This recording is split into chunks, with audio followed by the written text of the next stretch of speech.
The sun was already slipping behind the tall office building, leaving long shadows across the hallway tiles. The day was winding down, but inside the building the air still buzzed with quiet tension. Victoria James moved slowly, broom in hand, sweeping the far end of the marble hallway. Her hands were gentle, steady, used to work. Her uniform was simple and neat. Her dark hair was pulled back. Her face was calm, the kind of calm that could hold fire without letting it burn through. Most people walked past her like she wasn't there. That was fine with her. She didn't like noise, she didn't like crowds, and she definitely didn't like attention. She was 35, soft-spoken, and always on time. To the company, she was just the quiet cleaner with a strange calmness, the one who never asked for anything, the one who worked like she was building something invisible. But they didn't know everything. The double doors at the end of the hallway opened suddenly. Laughter spilled out like music with no rhythm. At the center of it all was Mr. Richard Okoro, the new boss, early 40s, full of pride and perfume. He wore expensive suits, spoke loudly, and walked like the floor belonged to him. His father, Henry Okoro, had built the company from nothing. After Henry passed away, Richard took over. Rich, proud, always looking down on those he thought were beneath him, especially the cleaners. Beside him walked his wife, Helen Okoro. She was quiet that evening as usual, beautiful in a soft, polished way. She smiled when expected, nodded when required. People said she didn't like trouble. Some said she didn't see much of what was happening around her. Maybe she didn't want to. Two of Richard's close friends were also there. They were dressed in sharp clothes, their laughter too loud. One of them, Tony, always followed Richard around, repeating his jokes. The other, Bola, a woman with a high-pitched laugh, usually found a way to make fun of everyone who wasn't rich. Then came the moment. Richard stepped in front of Victoria, stopping her mid-sweep. He held something shiny in his hand, a gold-colored envelope. It sparkled under the hallway lights. "Victoria," he said like he had just remembered her name. "You're invited." She looked at him. He held out the envelope. "It's for the charity gala tomorrow night. Dress code, maximum elegance. You'll love it." Behind him, Tony chuckled. Bola covered her mouth like she was holding in a joke. Victoria said nothing at first. She looked at the envelope, then at Richard's face. His smile was wide, but it didn't feel kind. His voice had something behind it, something sharp. Helen glanced at Victoria for just a second, her expression unreadable. Then she looked away. Victoria slowly wiped her hand on her wrapper and reached out. She took the envelope gently. "Thank you, sir," she said. Her voice was low, but it carried. It was the kind of voice that made people pause, not because it was loud, but because it held weight. Richard blinked. "You'll really come?" She nodded once. "Yes, sir." Behind him, the laughter started again, but not as strong this time. Bola muttered, "Maybe she'll come in a borrowed wedding gown." Victoria didn't respond. She tucked the envelope into her small bag and picked up her broom. As she turned away, Helen looked at her again, this time a little longer, but she said nothing. Victoria walked back to her corner quietly. Her hands were shaking slightly, but she kept them still. Her face gave away nothing. She had cleaned this building for 6 years. 6 years of silence, 6 years of watching, remembering, and waiting. As she swept the floor, her fingers brushed over the envelope.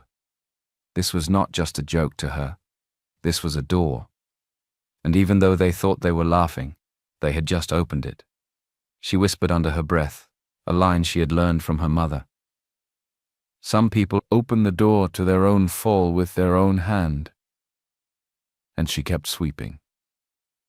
Long after Richard and his friends were gone, Victoria stayed in the hallway, finishing her work. The building grew quiet. Her broom made a soft sound on the floor. Her mind was far away. The gold envelope felt heavy in her bag, almost like it was breathing. When she finally stepped outside, the sky was already dark. The air was cool. She walked home slowly, the way she always did. She liked quiet streets. They helped her think. At home, she closed the door behind her and leaned against it for a moment. The room was small but neat.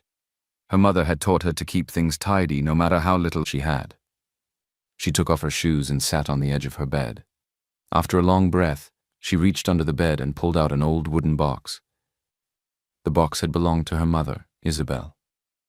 Victoria paused before opening it. She placed her palm on the lid the way someone might touch an old friend. Then she opened it gently. Inside were a few folded clothes, a small photo, a handkerchief, and one dress wrapped in white cloth. The dress was old but beautiful, soft, simple and elegant, off-shoulder with a drape around the neckline. No shine, no loud colors. It carried the quiet grace her mother had lived with. Victoria lifted it out slowly. She held it up in front of her and smiled a small, sad smile. She remembered watching her mother wear it many years ago. Isabel had been a piano teacher.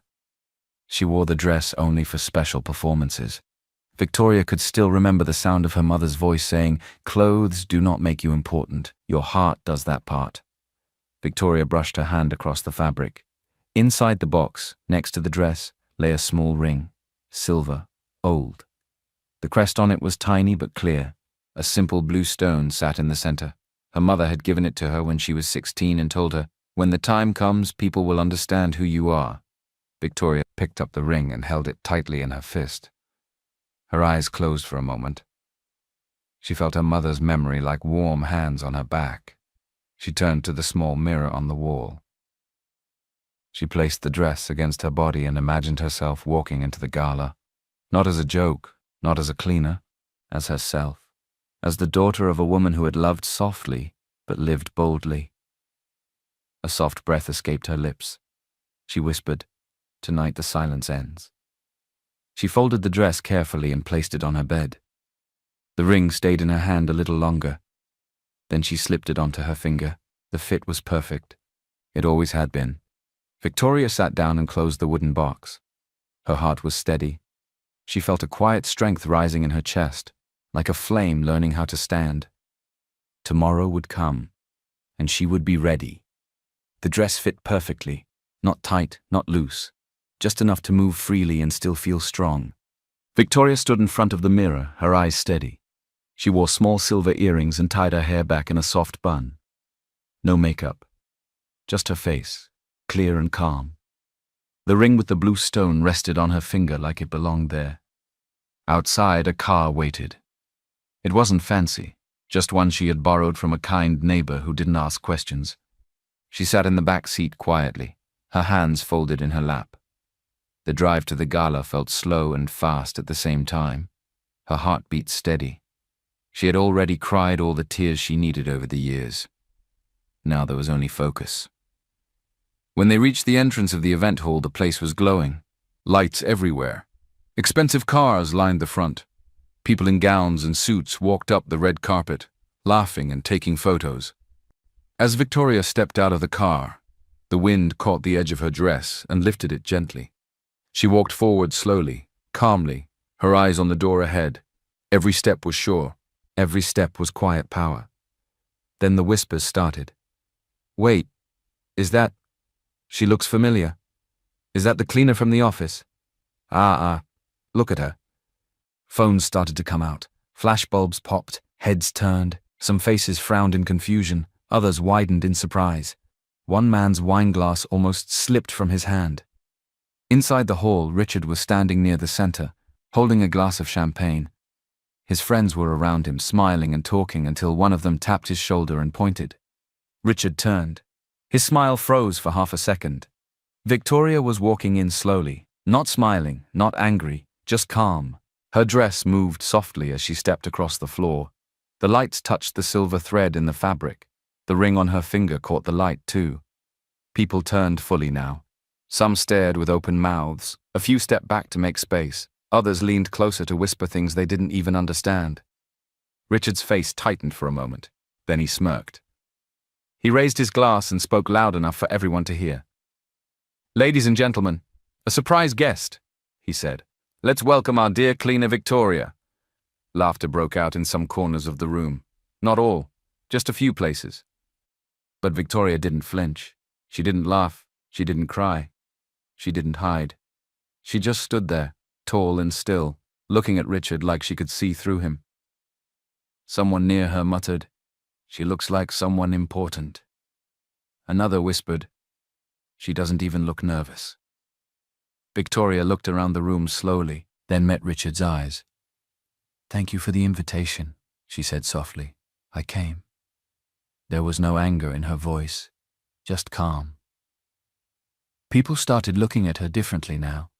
It wasn't just the dress. It wasn't just the way she walked in. It was something deeper, something quiet but strong. The way she carried herself like she had every right to be there, and more. Richard's smirk faded slightly, but he didn't say anything else. He turned his back and took another sip from his glass. Victoria stepped further into the hall. She didn't need a spotlight. She was the spotlight.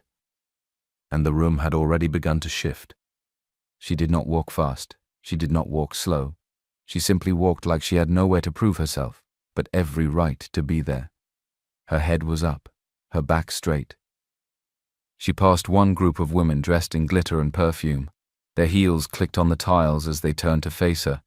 One of them, with long eyelashes and gold earrings, narrowed her eyes. "Is that the gown she came in?" she whispered, not quietly enough. Another woman looked her up and down. "It looks vintage," she said, dragging the word. The first woman took a step forward. Her smile was sweet, but the tone wasn't. "Hi, dear. Your dress is interesting. Is it borrowed?" A few people nearby turned to listen. Victoria stopped walking. She looked at the woman and gave a small nod. Not cold, just honest. "No," she said. "It's not borrowed. It belonged to my mother." The woman blinked. "Oh, I see." Victoria looked at her gently but clearly. She wore it the last time she went to a hall like this, for a piano performance. A pause. Someone nearby murmured, "She said her mother? A pianist?" Another voice added, "That dress is actually kind of elegant."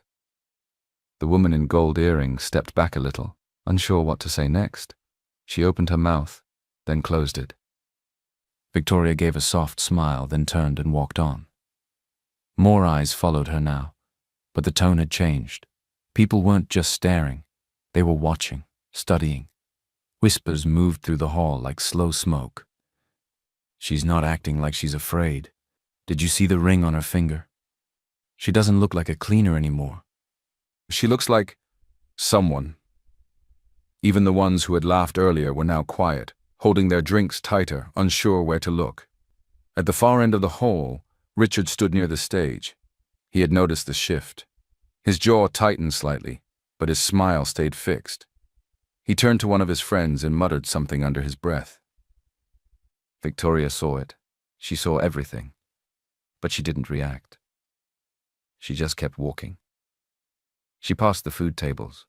The chandeliers above her threw soft light on her face. Someone stepped aside to let her pass. Another nodded quietly in her direction. And still, Victoria said nothing more. She didn't need to. The air in the room was already different. Victoria reached the center of the hall. The music was playing softly now. Waiters moved around with trays of drinks. The guests had started to settle, but many still had one eye on her. She stopped near one of the tall tables, alone. She didn't take a drink. She didn't sit. She stood there like she was waiting for something, but not in a nervous way. It was the kind of waiting that comes with knowing your time will come. Across the room, Richard was watching. He saw the whispers, the tilted heads, the small nods people were giving her now. He saw the way the room had shifted since she arrived. He gave a dry laugh and clapped his hands loudly to get attention. "Ladies and gentlemen," he said, stepping toward the center, "let's take a moment to appreciate someone special among us tonight." People looked up. A few clapped politely, unsure why. Richard raised his glass. "You all know her as the cleaner at the office," he said. "But tonight, she decided to dress up and join us." Some light laughter came from his friends. It didn't spread far. Victoria didn't move. Richard turned toward her with that same sharp smile. "Please remind us again. What name should we call you tonight?" The room waited. Victoria took one step forward. Her voice was steady, not loud, but every word was clear. "My name," she said, "is Victoria James Okoro." Silence. Total silence. Someone dropped their fork. A glass clinked gently on a table. Even the music in the background seemed to fade. Richard's face froze. The name hung in the air like thunder before the rain. Victoria raised her left hand slowly and showed the ring on her finger. The small blue stone caught the light. The crest was visible now to anyone paying attention. A man near the front whispered, "That ring. That's from the Okoro family." Another voice, lower. "Is she saying she's related to?" She said Okoro. You heard it. Eyes swung between her and Richard. Victoria looked at him directly. "I didn't give myself the name," she said softly. "It was given to me. By birth." Richard didn't speak. His hand was still holding the glass, but it was no longer steady. Someone coughed awkwardly. Another guest shifted in their chair. People were no longer pretending to smile. The power in the room had moved. It wasn't with Richard anymore. It was standing right there in a quiet gown, under a simple light, wearing a ring that carried history. Victoria lowered her hand. She didn't explain. She didn't rush. She didn't beg anyone to believe her. She just stood still, like her presence was enough. Because it was. And the room had finally started to understand that. People looked from her face to the ring on her finger, then back again, trying to understand what they were witnessing. Richard opened his mouth like he wanted to speak, but no words came out. Victoria took another slow breath. Her fingers touched the ring gently, almost like she was reminding herself she belonged there. She looked around the room. "Some of you knew my mother," she said quietly. "Her name was Isabel James. She was a piano teacher." A few older guests nodded. Someone whispered, "Yes, I remember the name." Victoria continued, her voice steady. "Many years ago, she met Henry Okoro." The room reacted immediately. Heads turned, shoulders stiffened. Someone gasped softly. Victoria kept going. They loved each other, not for money, not for show, just simple love. Her eyes shifted to Richard. His face had become tight, almost frozen. "My mother did not force him," she said. "She did not chase him. They were together for 5 years, quietly, kindly, and I was born from that love." Someone near the front whispered, "She is saying she is Henry's child." Another voice followed. "That means—" Victoria finished for them. "Yes, I am Henry Okoro's daughter, and that means Richard is my half-brother." A ripple moved across the hall. Not loud, but deep. People shifted in their seats. The whispering grew, not in a cruel way, but in shock. Victoria's eyes softened a little as she spoke about her past. "When my mother told Henry about me, he accepted me. He supported us. He visited when he could. He promised that one day, when the time was right, he would bring everything into the open." She paused. The silence stretched. "But he never got that chance," she said quietly. "He died before he could tell the world." Richard's jaw tightened. "This is a lie," he said under his breath, but not loud enough for confidence. Victoria looked at him, then turned back to the guests. "After Henry died, everything changed. Support stopped. Our house was taken. Every door that had been open was suddenly shut." Her voice didn't shake, but there was pain in it. Real pain, the kind that comes from years of holding things alone. "Richard made sure no one knew I existed," she said. "He erased us. He erased my mother. He erased me." Someone gasped. A woman covered her mouth. A man shook his head slowly, like he was seeing Richard differently for the first time. Victoria did not raise her voice. She didn't need to. "I came here tonight," she said softly. "Not to fight. Not to shame anyone. I came because the truth deserves to breathe." She looked at her dress, then back to the crowd. "And because my mother should not be forgotten." A long, heavy silence followed. Not empty. Full. The kind of silence that comes after truth enters a room and rearranges the air. Richard swallowed hard. He still hadn't spoken. But his eyes were losing their confidence, and everyone could see it.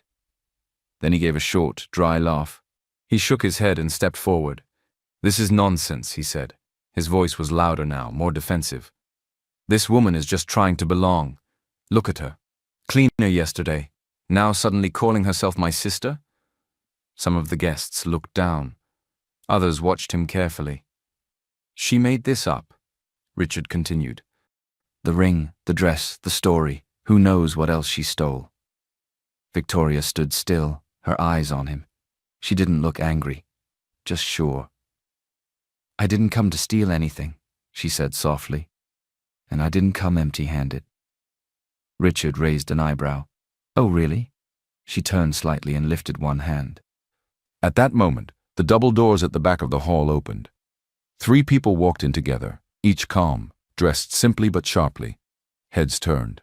Whispers started again. The first was Dr. Hassan, an older man, bald with kind eyes. He walked slowly but with quiet confidence. A few people in the room recognized him from old company events. He had once been the Okoro family doctor. Beside him walked lawyer David Aiken Young, serious, carrying a slim black folder under his arm. His suit was plain, his face focused. The last person was Diana Musa, a well-known investigative journalist. No smile. Just calm purpose. Her name alone made a few guests sit up straighter. Victoria looked at them, then turned back to Richard. "These people know the truth," she said. "Each one has something to say. You tried to bury my story, but you didn't bury it deep enough." Richard laughed again, but it sounded thinner this time. "So what now? You bring a doctor and a journalist to a party? What is this, a play?" "No," Victoria replied, her voice steady. "It's not a play." She turned slightly and nodded toward the 3. Dr. Hassan stepped forward first. The room grew quiet again. "I was Henry Okoro's personal doctor for many years," he said slowly. "And I have something to confess." Some guests looked confused. Others leaned in. Richard's eyes narrowed. Victoria said nothing more. She didn't need to. She had opened the door, and the truth was ready to walk in. Dr. Hassan stood in the middle of the hall, hands clasped in front of him. He looked tired, like a man who had carried a secret for too long. People turned their chairs. Some leaned forward, others held their breath. The room felt smaller now, pulled together by his silence. He looked at Victoria first, then at Richard. "My name is Dr. Hassan," he said quietly. "I was the personal doctor for the Okoro family for many years." A few older guests nodded. They remembered him. He swallowed, and his voice softened. "I am here tonight because I owe Henry the truth, and I owe this young woman the truth." Richard crossed his arms. "Oh, please," he said. "Stop playing games." Dr. Hassan didn't look at him. He continued, "Many of you remember Henry's sudden death." His voice shook slightly. "We told the public it was a natural heart failure. We told the staff. We told the family. We signed the report." He paused. "But it was not the truth." The room fell completely still. Victoria's face remained calm, but her eyes were focused on him. Dr. Hassan took a breath. "Henry did not die naturally. He was slowly poisoned. Arsenic, small amounts over time." Gasps filled the hall. Someone whispered, "Poisoned?" Another covered her mouth. Richard stepped forward quickly. "This is mad. You think we will believe this old man? He is lying." Dr. Hassan finally looked at him. His eyes were sad, not angry. "I wish I was lying," he said. "But I was the one who ran the tests. I was the one who saw the levels rising, and I was the one who signed a false report, because I was threatened." Whispers rushed through the crowd like running water. Richard's face turned red. "You will not come here and spread this nonsense. You think you can just accuse me." Dr. Hassan shook his head slowly. "I am not accusing. I am confessing. You came to my house. You told me to change the report. You said if I spoke a word, you would destroy my career. You would hurt my family." His hands trembled, and I was afraid. "So I did what you asked." Victoria watched him with steady eyes. It wasn't triumph. It was pain mixed with understanding. Dr. Hassan looked at her. "I am sorry. I should have protected your father. I should have protected you and your mother. Instead, I helped bury the truth." The room felt cold now, heavy. No one laughed. No one smiled. Even the music in the background sounded wrong. One guest whispered, "If this is true, then Richard." Another finished. He knew. He covered it. Richard opened his mouth again, but the words didn't come out clean. "She paid you. She paid him. All of you. This is a setup." But even he didn't sound sure anymore. Dr. Hassan lowered his head. "I have carried this for too long. Tonight I speak because silence has already done enough damage." He stepped back slowly. Victoria closed her eyes for a moment, like she was letting her heart settle. The truth was out, and the hall would never be the same again. No one clapped. No one laughed. People just sat there trying to take in what the doctor had said. The words were heavy. The silence was heavier. Richard stood stiffly, arms crossed, his jaw tight. His face had gone pale, but he was still trying to look like he was in control. Victoria stepped forward slowly. Her heels made a soft sound on the marble floor. She looked around the room, then at Richard. "You said this was all a setup," she said gently. "That we made it up." He didn't reply. She reached into her small purse and pulled out her phone. "I didn't only bring words tonight," she said. "I brought proof." A few people leaned forward. Some guests turned in their chairs. Others looked at Richard, waiting to see his reaction. Victoria walked over to the sound technician at the side of the hall. She whispered something and he nodded. A few taps on the screen, and the room's sound system went quiet. Voice came through the speakers. Not Victoria's voice, Richard's. His voice, clear and sharp, filled the room. "You know what to do, doctor. Change the report. Write something clean, I don't care how you do it." A pause. "But if you open your mouth again, I swear I will bury you.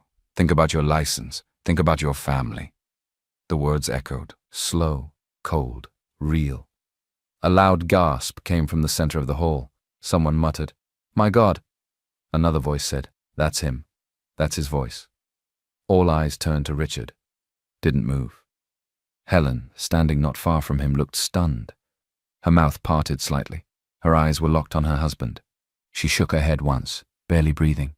"Richard?" she whispered. He looked at her, but said nothing. Victoria's voice came again, quiet through the microphone. "This recording was taken 3 years ago. The doctor kept it. He was too scared to speak, but he never deleted it." She stepped back and faced the guests. "Now you've heard it for yourself." The atmosphere changed. Something in the room broke open. People were no longer guessing, no longer wondering. The truth was no longer a whisper. It was playing from the speakers. Loud. Clear. And it could not be taken back. The last words of the recording faded from the speakers, but the weight of them stayed. Richard still stood in place, but the power around him had changed. Guests looked at him now not with admiration, but with discomfort. Some looked angry. Some looked scared. Many just looked confused, like they couldn't believe the man they once trusted could say those things. Helen stood a few steps behind him, her hands shaking slightly. Victoria stayed calm. She didn't gloat. She didn't smile. Her voice stayed soft as she turned to the guests. "I came here to let the truth speak," she said. And it has. Just then, David Aiken, the lawyer, stepped forward. He held a folder in his hand, slim and neat. His voice was quiet but firm. "My name is David Aiken," he said, "and I represent Victoria James Okoro. I also worked with Henry Okoro in the months before his death." Some guests looked surprised. Others nodded slowly like they were starting to understand. David opened the folder. "This is a copy of Henry Okoro's real will. It was signed and witnessed a few weeks before he died.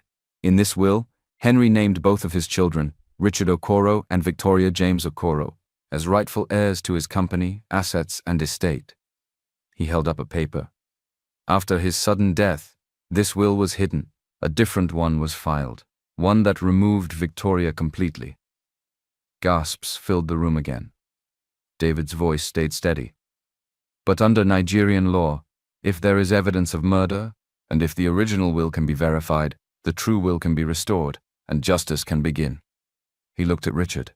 "You knew this will existed. You chose to hide it."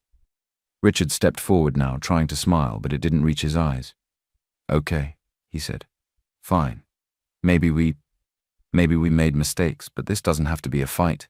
We're family now, aren't we?" He turned to Victoria. "Let's talk. We can fix this. There's enough for everyone." Victoria looked at him quietly. There was no hate in her eyes, no revenge, just peace. "This is not a fight," she said. "It's a correction." Richard tried again.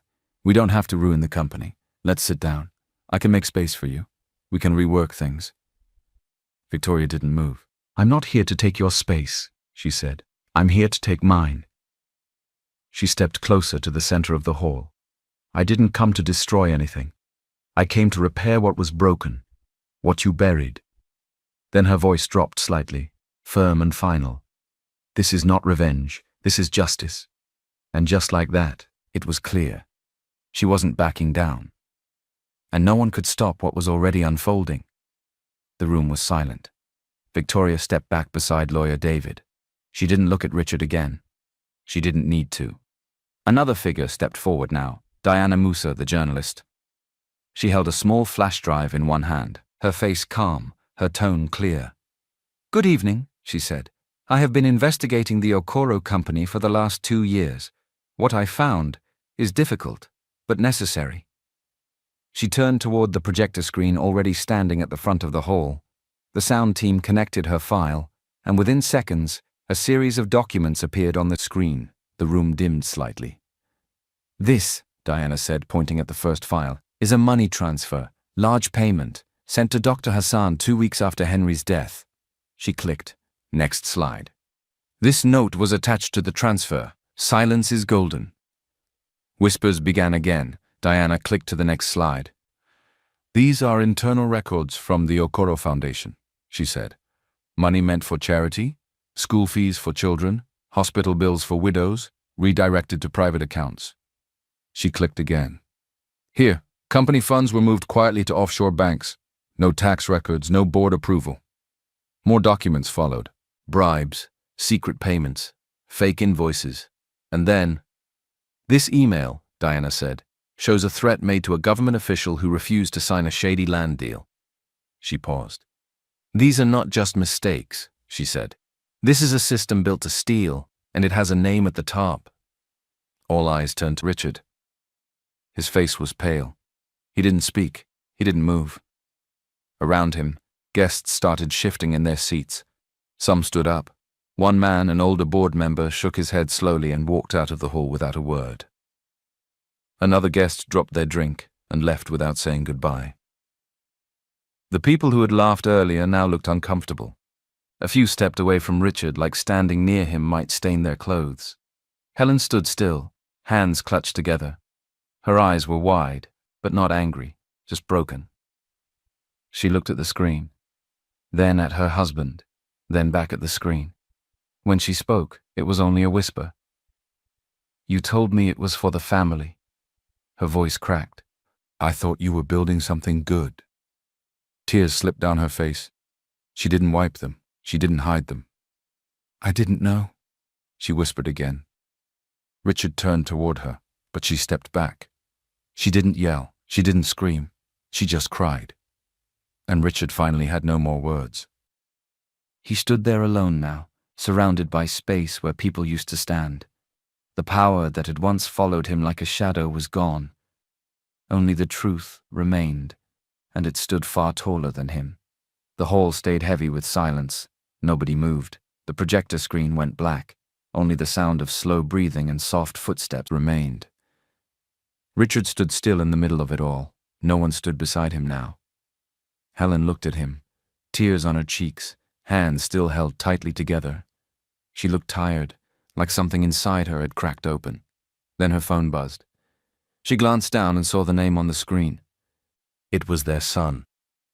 She hesitated before answering, then stepped a little away from the crowd and picked up the call. "Hello?" Her voice shook. "Mummy?" The boy's voice said, small and unsure. "I'm here," she replied, her throat tightening. There was a pause on the line. Then his words came softly but clearly. "Is Daddy a bad man?" Helen closed her eyes, her whole body tensed. She couldn't answer. Not right away. Then came another question. Is Dad a killer? The words broke her. Her legs almost gave way. She put a hand on the wall beside her and lowered the phone. She couldn't speak. Her son's voice was still on the line, but she couldn't hold it anymore. Tears rolled down her face. When she finally turned back to Richard, something had changed in her eyes. He stepped toward her slowly. "Helen, please," he said. His voice was low, cracked. "I can explain, you know me. Don't let them turn you against me." But Helen stepped back again. She shook her head. "You used me," she whispered. "You used all of us." Richard looked desperate now. "I did it for the family, for us. We were building something." "You were hiding everything," she said, louder this time. "You lied to our child, to me, to everyone." He reached out for her hand, but she moved away. "I don't know who you are anymore." At that moment, a sound rose outside, faint at first, then clear. Police sirens. Everyone in the hall turned. Lights flashed through the front windows. The room, already tense, went still again. Dr. Hassan stepped forward, his face calm. "I called them," he said. "They deserve to know. And so does the law." The main doors opened.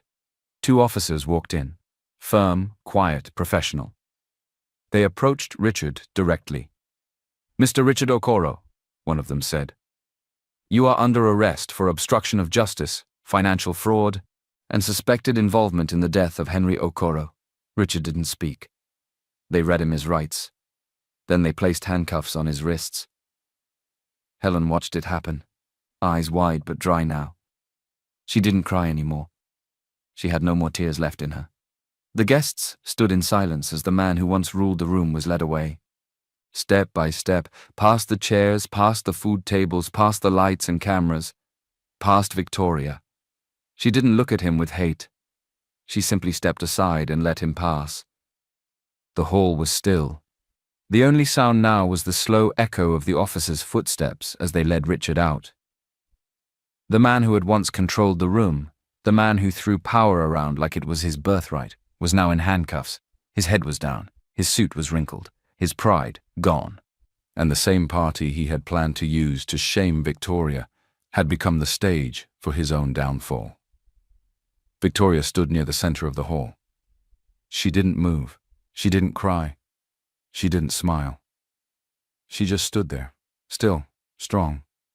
There was no hate in her face, no anger, just sadness, deep and quiet. The kind of sadness that comes from knowing how much pain could have been avoided if truth had been allowed from the start. Behind her, some of the guests had begun to whisper again. She didn't even raise her voice. She brought proof. She came prepared. Everything they said about her, it was all wrong. Victoria turned and walked slowly to the microphone that still stood at the front of the hall. The same microphone Richard had used earlier to mock her. She took a small breath, then spoke into it. "Thank you all for listening." Her voice was calm, steady. "I didn't come here tonight for revenge," she said. "If I wanted revenge, I would have stayed silent and let the lies keep eating everything from the inside." She looked around the room. "I came here to correct what was broken, to speak for my mother, to speak for the father I lost, to speak for truth." She paused. "Justice is not about bringing people down. It's about lifting truth up. It's about showing that no matter how long lies last, the truth always waits, quietly, patiently, until it's time." Helen was sitting now, quietly crying, her face in her hands. Some guests were still standing, unsure what to do next. Victoria looked toward her, then back to the crowd. "I ask that you don't attack his children," she said softly. "They are innocent. Don't make them pay for what he chose to do." There was something in her tone, firm but full of heart. "And to the people in this company who have worked hard, who stayed honest, who didn't know what was going on behind closed doors, this story is not your shame, it is your strength, because now we can build better." She stepped down from the microphone. The room was quiet, but not cold. Not anymore. It felt different now, like everyone was finally listening, not just hearing. She turned slowly to face the crowd again. Some were sitting, some were standing, some were still frozen in shock, but all eyes were on her. She looked at them with calm eyes. Not proud, not angry, just steady. Class, she said softly, isn't about clothing. It isn't about money. Her voice was quiet, but it carried. It's character. It's how you treat people when you think no one is watching. That's the kind of class that matters. A few people nodded. One woman, who had laughed at her earlier in the night, lowered her head in shame. Victoria didn't call her out. She didn't need to. She looked across the hall, her gaze gentle now. To those of you who treated me with kindness, even when you didn't know who I was, thank you. Her voice caught for a moment, but she kept going. To the staff who smiled at me, to the security man who offered me water when I was tired, to the young intern who once helped me carry cleaning supplies when my back hurt. She smiled slightly.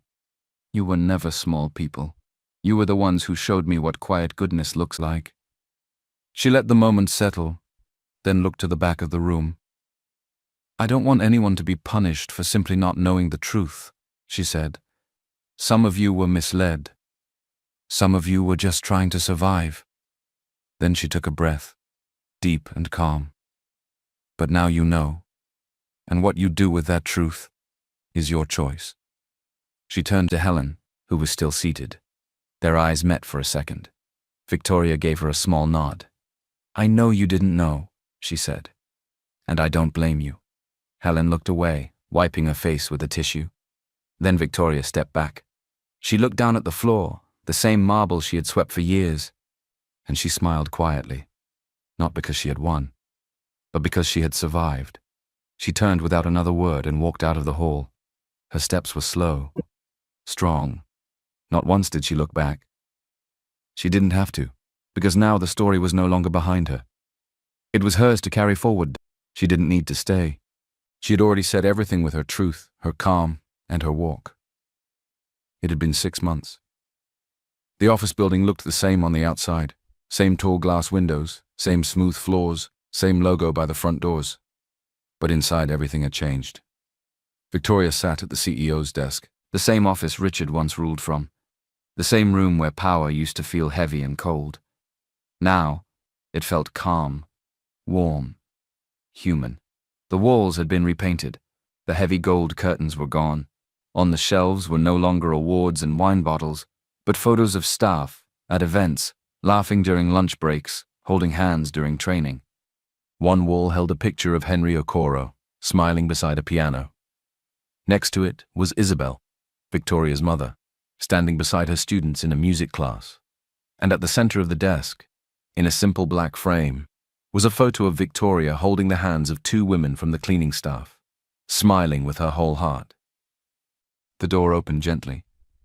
Amanda stepped in, holding a file and a cup of tea, her ID badge shining. Meeting in 10 minutes, she said. And I brought your ginger tea. Victoria smiled. You remembered? Amanda grinned. I was trained by the best. They both laughed. Amanda used to be a cleaner, just like Victoria. Now she was her executive assistant. Organized, quick, loyal. She had learned fast, and Victoria never treated her like she was lucky to be there. She treated her like she belonged. How's morale on the 4th floor? Victoria asked, sipping the tea. Amanda nodded. Much better. The new team leader is listening. Staff feel heard now. Victoria smiled again, quietly pleased. Company profits were up, not because of tricks or pressure, but because people worked better when they were treated with fairness and respect. Staff turnover had dropped. Even customers noticed the difference. A new clinic had opened for staff and their families. The man in charge, Dr. Hassan. He had stayed. He said he wanted to give back properly, this time with clean hands. A scholarship fund had launched in Isabel's name. So had a micro-loan program for small businesses run by women. And just last week, the company's board had approved a domestic abuse support fund for staff going through silent pain, the kind no one sees. Victoria stood and walked to the window. The city was busy below, full of cars and life. Behind her, Amanda cleared her throat. One last thing. HR asked what to do with Richard's old office chair, the leather one. Victoria thought for a moment. Donate it, she said. Maybe to a shelter. Somewhere it can actually be useful. Amanda smiled. Done. Victoria nodded, then looked at her reflection in the glass. She wasn't just sitting in a new chair. She had rebuilt something broken, and it was only the beginning. The office was quiet after the meetings ended. Victoria sat alone for a while, looking at the board pinned to the far wall. It was filled with colored notes, names and plans, not numbers, not profit charts, just people. She believed in putting people first. The rest would follow. The first note on the board read, "Free clinic, now open staff family Dr. Hassan in charge." It had been open for 2 months now. Staff could bring their children, their parents, even their neighbors in emergencies. No fees, no long waiting lines, just care. Dr. Hassan had changed too. He still carried the weight of the past, but he used it to do better. He was kind with patients, careful with words, and every now and then he'd pause in the hallway and say softly to Victoria, "Thank you for giving me another chance to do the right thing." The second note read, "Scholarships, Isabel James, fund 30 students already selected." Each time a letter came in from a young girl who had once been told she'd never finish school, Victoria read it with quiet joy. Some students were children of drivers, cleaners, and food vendors. Now they were learning to dream in classrooms, not just survive. The third note was pinned in a soft pink color. Abuse Support Fund. Silent cases deserve loud help. Victoria didn't just want to make speeches about helping women. She wanted real support. The fund was small at first, but powerful. It paid for emergency housing, medical treatment, even legal help, all quiet, all safe. No one's name needed to be known, just their pain, heard and respected. And the fourth note, simple but strong. Micro loans for small business staffers, no interest, trust-based. One cleaner used it to start a small food stall. Another started a tailoring business with her cousin. A driver's wife opened a shop selling baby clothes. Each one had been told it's not possible for years. Now it was possible. Victoria stood and walked over to the board. She placed a new note under the others. It said, "Ideas from staff welcome. No title needed to bring value." Because she remembered how it felt to be invisible. She remembered walking through these same halls with a mop in her hand and a voice in her heart saying, "You are more than this job, but don't lose your kindness." And now, as CEO, she didn't forget where she came from. She just built forward, one life, one change, one quiet decision at a time. The office was still when Diana Musa arrived.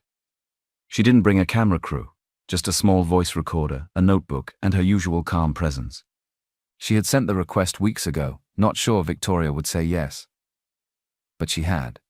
Now they sat across from each other in the meeting room, just 2 chairs, a quiet table, and afternoon light streaming through the windows. Victoria wore a plain blouse and a soft smile. Diana clicked her recorder on. "You've avoided most interviews," Diana said. "Why now?" Victoria looked at her hands for a moment, then met her eyes. "Because the story has moved on," she said, "and it's no longer about what was taken. It's about what we're building." Diana nodded slowly, then asked the question that had been on everyone's mind. "You had every chance to punish Richard publicly, sue him, destroy what's left of his name. Why didn't you?" Victoria was quiet for a moment. She let the question breathe. Then she replied simply, "Because healing fixes more than hate." Diana sat back, listening. Victoria continued. "What Richard did was wrong, deeply wrong. He hurt people, hid the truth, lied. But I've learned that dragging a person lower doesn't lift you any higher, not for long anyway." She paused. "Hate eats too much. It burns the same people who are trying to heal." Diana wrote a few words in her notebook, then looked up again. "But don't you think he deserved worse?" Victoria gave a small nod. "Maybe. But justice is already doing its part. The law is handling him. What I'm doing is handling the people he hurt, the ones left behind." She reached into a drawer and took out a photo, one of the scholarship students smiling beside her mother. "This is the kind of result I want," she said. "Not revenge, restoration." Diana smiled. "You sound more like a teacher than a CEO," she said gently. Victoria chuckled. "Maybe. Or maybe I'm just someone who has seen what power can do in the wrong hands, and now I want to use mine better. The interview ended after an hour.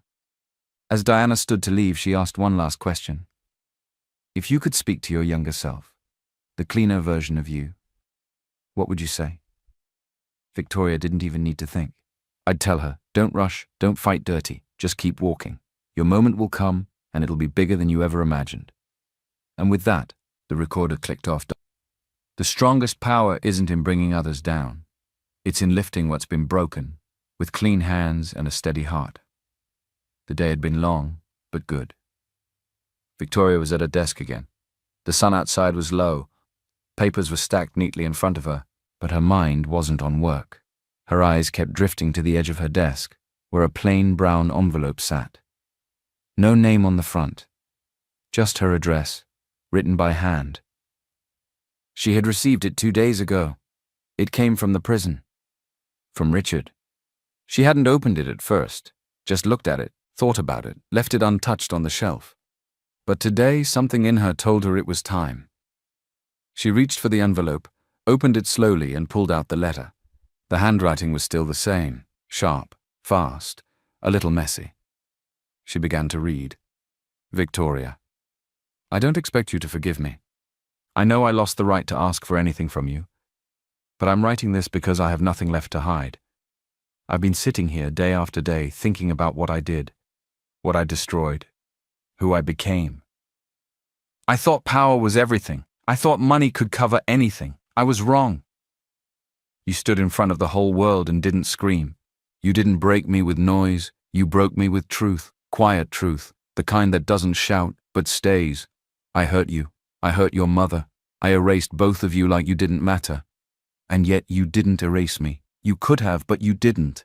You let justice speak, and now I'm finally listening. I am sorry, Victoria. I really am, for everything. Richard. Victoria read the letter once, then again, slowly. Her hands didn't shake, her face didn't change much, just a quiet stillness, a soft sadness. She folded the letter gently and walked to the small drawer beside her desk. She placed it inside between old family photos and handwritten notes from scholarship students. She didn't throw it away, but she didn't answer it either. Forgiveness was a journey, one she had started, yes, but not one she would rush. Healing was real, but forgetting wasn't required. And some pain, she knew, was better remembered, so it wouldn't be repeated. The letter sat quietly in the drawer. Victoria closed it, stood up, and walked over to the window. The city outside was busy as always, cars moving, people rushing, children in school uniforms crossing the road with their parents. Life didn't stop, even when pain stayed, but some days felt softer. Today was one of those days. Her phone buzzed on the desk. A message from reception. Mrs. Helen Okoro is here. She came with her children. She says they don't want cameras. Just a private moment. Should I send them up? Victoria paused, then typed back, Yes. Please let them in. She waited in the meeting room. No papers, no files, just a small table with 3 glasses of water and a box of tissues just in case. A few minutes later, the door opened gently. Helen stepped in, holding the hand of her son. A girl followed closely behind, quiet, eyes searching. They looked smaller in person, not because of their height, but because of the weight they carried. Not anger, not shame, just quiet. Helen's face was tired but honest. Thank you for seeing us, she said softly. Victoria stood and opened her arms. Without another word, Helen walked in and hugged her. Not tight, not forced. Just 2 women standing in the same truth after everything that had fallen between them. The boy came closer and wrapped his arms around Victoria's waist. She bent down to his level and hugged him too. Then she looked at them all. The children, the woman who had once smiled beside a man she didn't really know. I don't hate you, Victoria said gently. Helen nodded, eyes wet. I didn't know. I really didn't. Victoria touched her arm. I believe you. They sat down together. For a while no one spoke. The little girl leaned against her mother. The boy looked around the room and pointed to a photo of Victoria's mother. Is that your mum? He asked. Victoria smiled. Yes, she was kind, like your mum. The boy nodded slowly. Was she scared? Sometimes, Victoria said, but she stayed gentle, even when people were not. Helen wiped her eyes. I wanted to hate you, she admitted. When everything came out, I was angry, confused, but then I saw how you didn't fight like the rest of them. You didn't throw stones. Victoria's voice stayed calm. The past was poison, she said. Let's grow something clean. Helen reached across the table and held her hand. If there's ever anything we can do, Victoria shook her head gently. Just raise them well, teach them truth, show them how to be kind, even when it's hard. The boy looked up at her. Can we visit you again? Victoria smiled. Anytime. And in that small room, without a crowd, without noise, a new kind of family began to form. The evening was slow. Victoria sat on the couch in her small living room, barefoot, with a warm cup of tea in her hand. The air smelled like the local soup she had made earlier. The windows were open. The breeze was soft. On the floor beside her sat two little girls, legs crossed, heads bent over their books. One was sounding out words, the other was helping her, pointing with her finger and whispering the right sounds. They were sisters, not by blood, but by choice, adopted a few months ago. Both had been through things no child should see. But here, in this house, they were learning to feel safe again. Victoria looked at them for a long time. No one was rushing. No one was shouting. It was just calm. The older girl looked up. Auntie V, can we have ice cream after reading? Victoria smiled. Only if you finish 2 more pages. The younger one giggled and said, She'll finish it fast. She loves ice cream too much. Victoria laughed quietly and took another sip of her tea. The TV was off. Her phone was charging in the other room. Outside, a few neighborhood kids were playing and shouting, but inside, it was peace. She reached over and picked up an old photo album. Inside were pictures of her mother, Isabel, some with a piano, some holding a young Victoria in her lap, some with nothing but quiet smiles and tired eyes. Victoria touched one of the photos gently. She whispered, We made it, Mama. Then she looked back at the girls. Do you know something? What? The older one asked. Victoria leaned back and said softly, Some storms don't come to destroy you. The girls listened, wide-eyed. They come to teach you how to rise. The girls didn't fully understand yet, but one day they would. Victoria looked around the room once more. She felt the stillness, the safety, the softness of a life that had taken time to rebuild. It was never about revenge. It was about restoration. She smiled, small and full. The girls kept reading beside her, safe in their world, and the story finally rested. Not every ending is loud. Some just feel like a deep breath, a healed heart, a home.